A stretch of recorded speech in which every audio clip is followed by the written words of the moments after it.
c'est de nouveau Marie-Hélène en direct de Formité pour vous tenir au courant de la réforme. Vous le savez peut-être, ces derniers jours sont parus une série de décrets et notamment ceux sur le CPF. Et justement, je voulais aujourd'hui vous parler de l'impact que cela va avoir sur les organismes de formation.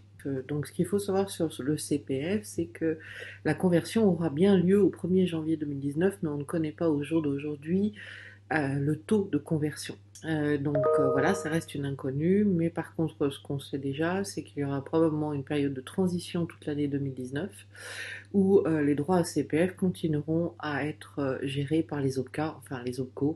Le relais au niveau, on va dire, financier sera pris par la Caisse des dépôts et consignations au 1er janvier 2020.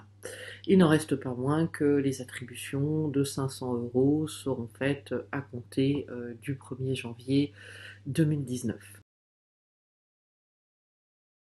4 impacts identifiés maintenant que les décrets arrivent et se précisent.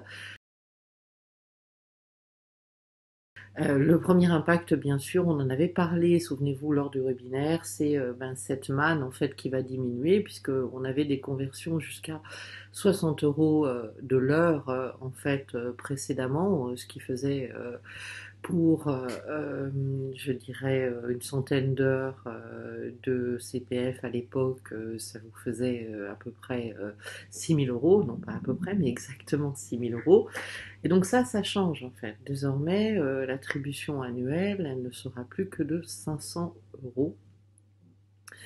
Ce qui va considérablement diminuer les budgets et m'amène à vous dire attention, point de vigilance en fait sur vos coûts et sur les prix de vente pour les organismes de formation. En effet, là où on pouvait vendre beaucoup plus cher, là aujourd'hui ça va être 500 € et donc ça va nécessiter sans doute une adaptation.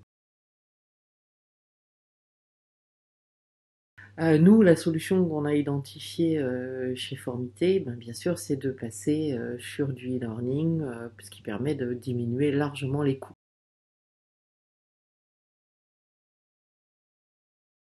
Ce qui est identifié aussi, c'est la notation des stagiaires. C'est-à-dire que sur l'appli mobile qui sera développée normalement dans le deuxième semestre 2019, les stagiaires vont pouvoir noter en fait les organismes de formation.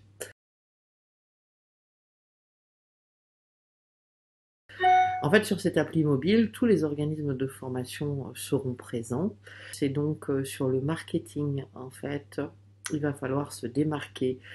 On va avoir ce qu'on observe déjà beaucoup actuellement dans d'autres commerces, par exemple, des notations Google+, avec du plus pour tel organisme.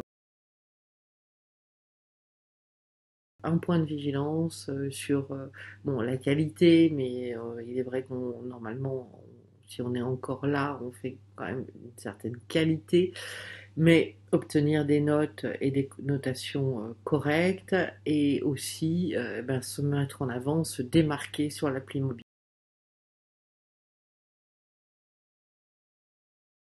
Ça va être tout simplement le fait de communiquer aussi avec l'appli mobile.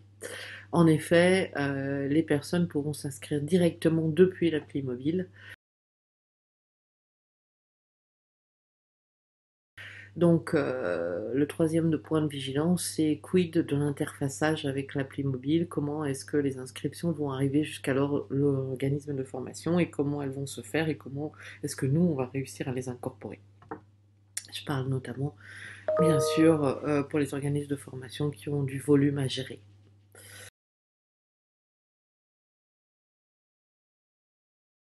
Et enfin, bien évidemment, mais ça reste et ça s'est maintenu depuis 2014. Quatrième point de vigilance donc sur cette transformation du CPF, c'est toujours la nécessité d'avoir une offre certifiante. Alors nous l'avons vu lors du webinaire.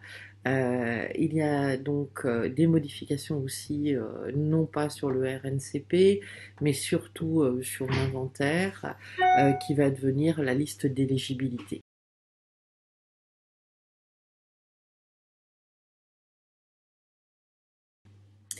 Sur la certification, en fait, plusieurs points de vigilance.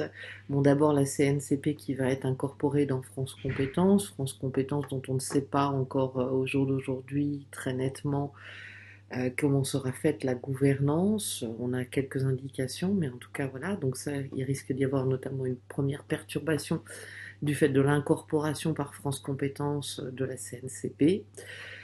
Deuxièmement, les décrets d'application qui sont en train de sortir actuellement indiquent que sur le RNCP, les conditions vont se durcir puisqu'il faudra faire des mises à jour des données d'insertion probablement tous les 2 ans.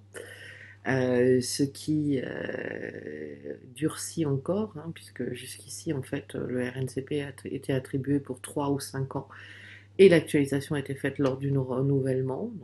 Voilà, donc un suivi plus important du stagiaire. Voilà. Et des données d'insertion, très probablement aussi, en tout cas d'utilisation renforcée sur la liste d'éligibilité ex-inventaire. Voilà ce que j'avais à vous dire sur les points de vigilance du CPF. Merci pour votre attention et à très bientôt pour la suite des décrets d'application. N'hésitez pas à nous contacter aux coordonnées qui vont apparaître juste après ou à prendre rendez-vous. Merci beaucoup.